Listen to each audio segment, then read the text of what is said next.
অনেকেই বলছেন নাকি বিভেদ রয়েছে। অনেক রাজনৈতিক মহলের মতে এই দলে নাকি দলাদলি রয়েছে। অনেকেই বলেন অভিষেক ও মমতাপন্থীর কথা, কিন্তু দলের অন্তরে এই ধরনের কোনো কথাই শোনা যায় না। দলের কোনো নেতা মন্ত্রীর গলায় শোনা যায় না এই ধরনের কথা। তারা হামেশাই বলেন দলের নেত্রী সব। অভিষেকও এই একই কথা বলেন, তার নেত্রী মমতাই। এখানে মমতা ফের নবান্ন থেকে বলে দিলেন লবি চলে লবি। রাজীব কুমারকে মুখ্যমন্ত্রী মমতা বন্দ্যোপাধ্যায় রীতিমতো কয়েকটি বিষয়ে নজর দিতে বললেন। তিনি আরও বলেন এখানে পুলিশ প্রীতি হয়, লবি চলে। তিনি বলেন কোনো লবি চলবে না। কি বলেছেন তিনি শোনাবো আপনাদের। Rajiv, you have to take a strong step for DIB. একটা ইনফরমেশন তারা রাখে না, একটা ইনফরমেশন দেয় না, তারা পোস্টটাকে নিয়ে খেলা করে। খেলা অর্থে আমি বাস্তব খেলার কথা বলছি না, অবাস্তব খেলা, অনৈতিক খেলা, এগুলোকে চেঞ্জ করে দাও।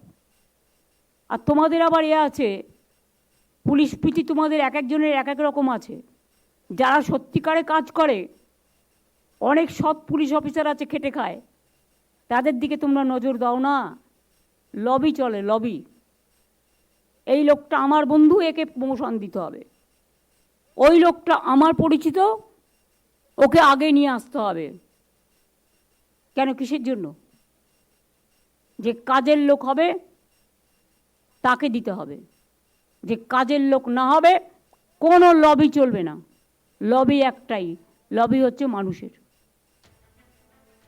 মালদায় গুলিবিদ্ধ হয়ে তৃণমূলের জেলা সহ সভাপতি তথা কাউন্সিলর বাবলা সরকারের মৃত্যু নিয়েও মমতা কাঠগড়ায় তোলেন পুলিশকে। মমতা বলেন এসপির অপদার্থতার জন্য এটা হয়েছে। কি বলেছেন তিনি শোনাবো আপনাদের। আপনার ওখানে তো আজকে আমার একজন পুরো সহকর্মী গেল এসপির অপদার্থতার জন্য। তার সিকিউরিটিও আগে তুলে নেওয়া হয়েছিল। আমি পার্সোনালি চিনতাম, আগেও সে অনেকবার অ্যাটাক হয়েছে, সে ইলেক্টেড জনপ্রতিনিধিও ছিল। এটা খুব দুর্ভাগ্য আমাদের।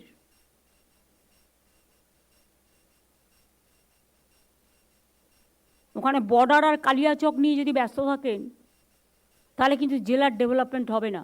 Please forget that. ওখানে প্রোটেকশন করুন। একই সঙ্গে বাংলাদেশের পরিস্থিতি নিয়েও মমতা বলেন দিনহাটায় দিল্লির পুলিশ গিয়ে পরিযায়ী শ্রমিকদের বাড়ি রেড করছে, তারপরে বিজেপি যাচ্ছে। আমার রাজ্যে কে থাকে তার ভেরিফিকেশন আমরা করব, ওরা ভেরিফিকেশন করার কে? পুলিশ কেন সেটাকে অ্যালাউ করেছে? কি বলেছেন তিনি শোনাবো আপনাদের। বিএসএফ এর সাথে অ্যাডজাস্ট করে অনুপ্রবেশকারীদের ঢোকাচ্ছেন আপনারা, কেউ প্রতিবাদ করছেন না। আপনারা ঢোকাচ্ছেন না, ঢোকাচ্ছে বিএসএফ। বিএসএফ ইসলামপুর দিয়ে লোক ঢোকাচ্ছে, আমাদের কাছে খবর আছে। সিতাই দিয়ে ঢোকাচ্ছে, চোপড়া দিয়ে ঢোকাচ্ছে, আরো অনেক জায়গা দিয়ে ঢোকাচ্ছে।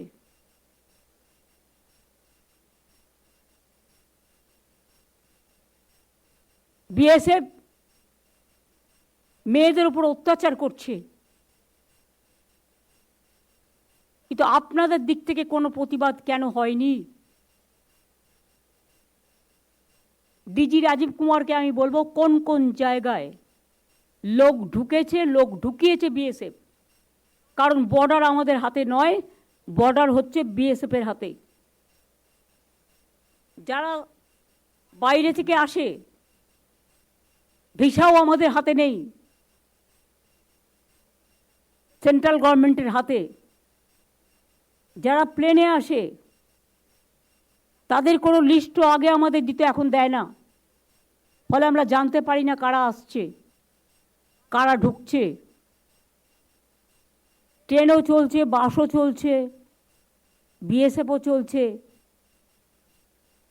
আর বাংলাকে যদি মনে করে কেউ অনুপ্রবেশকারীদের ঢুকিয়ে আর তৃণমূল কংগ্রেসকে বদনাম করব, এটা তৃণমূল কংগ্রেস করছেন না।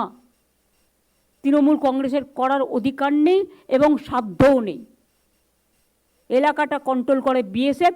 ভালো করে শুনে রাখুন, কোনো দু একটা টিভি চ্যানেল বিএসএফের দায়িত্বটা তৃণমূল কংগ্রেসের ঘাড়ে চাপাচ্ছেন। তাদের আমি বলবো সংযত হন, সংবেদনশীল হন এবং দেখুন কোনটা ন্যায় কোনটা অন্যায়। অন্যায় হলে হাজারবার গালাগালি দিন টিআরপি তুলবার জন্য, কিন্তু দয়া করে বিএসএফের এই অন্যায় কাজ সাপোর্ট করে তৃণমূল কংগ্রেসকে দায়ী করবেন না। তার কারণ বর্ডার গার্ড তৃণমূল কংগ্রেস দেয় না, বর্ডার গার্ড বিএসএফ দেয়, এমনকি পুলিশও দেয় না। কিন্তু পুলিশের কাছে জেলার ইনফরমেশন থাকে, যখন ঢুকে যাচ্ছে কোথায় যাচ্ছে। ডিএমদের কাছে ইনফরমেশন থাকে কোথায় যাচ্ছে।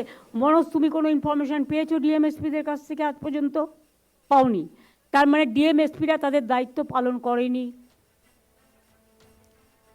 তৃণমূলের মধ্যে অনেকেই বলছেন নাকি বিভেদ রয়েছে। অনেক রাজনৈতিক মহলের মতে এই দলে নাকি দলাদলি রয়েছে। অনেকেই বলেন অভিষেক ও মমতাপন্থীর কথা, কিন্তু দলের অন্তরে এই ধরনের কোনো কথাই শোনা যায় না। দলের কোনো নেতা মন্ত্রীর গলায় শোনা যায় না এই ধরনের কথা। তারা হামেশাই বলেন দলের নেত্রী সব। অভিষেকও এই একই কথা বলেন। এখানে মমতা ফের নবান্ন থেকে বলে দিলেন লবি চলে লবি। রাজীব কুমারকে মুখ্যমন্ত্রী মমতা ব্যানার্জি রীতিমতো কয়েকটি বিষয়ে নজর দিতে বললেন। শুধু তাই নয়, সেখান থেকে তিনি মালদায় গুলিবিদ্ধ হয়ে তৃণমূল জেলা সহসভাপতি তথা কাউন্সিলর বাবলা সরকারের মৃত্যু নিয়েও কাঠগড়ায় তোলেন পুলিশকে। পাশাপাশি কেন এই রাজ্যে বাইরের পুলিশ আসছে সেই নিয়েও তিনি মন্তব্য করেছেন। কি বলেছেন তিনি শোনাবো আপনাদের। Rajiv, you have to take a strong step for DIB. একটা ইনফরমেশন তারা রাখে না, একটা ইনফরমেশন দেয় না, তারা পোস্টটাকে নিয়ে খেলা করে। খেলা অর্থে আমি বাস্তব খেলার কথা বলছি না, অবাস্তব খেলা, অনৈতিক খেলা, এগুলোকে চেঞ্জ করে দাও। আপনার ওখানে তো আজকে আমার একজন পুরো সহকর্মী গেল এসপির অপদার্থতার জন্য, তার সিকিউরিটিও আগে তুলে নেওয়া হয়েছিল। আমি পার্সোনালি চিনতাম, আগেও সে অনেকবার অ্যাটাক করেছে, সে ইলেক্টেড জনপ্রতিনিধিও ছিল। এটা খুব দুর্ভাগ্য আমাদের।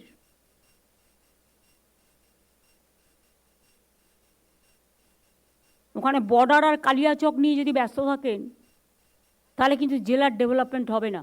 Please forget that. ওখানে প্রোটেকশন করুন। অন্যান্য খবরের আপডেটের জন্য অবশ্যই নজর রাখুন আজ তাক বাংলার ইউটিউব স্ট্রিমিংয়ে। লাইক, কমেন্ট, শেয়ার এবং সাবস্ক্রাইব করতে ভুলবেন না।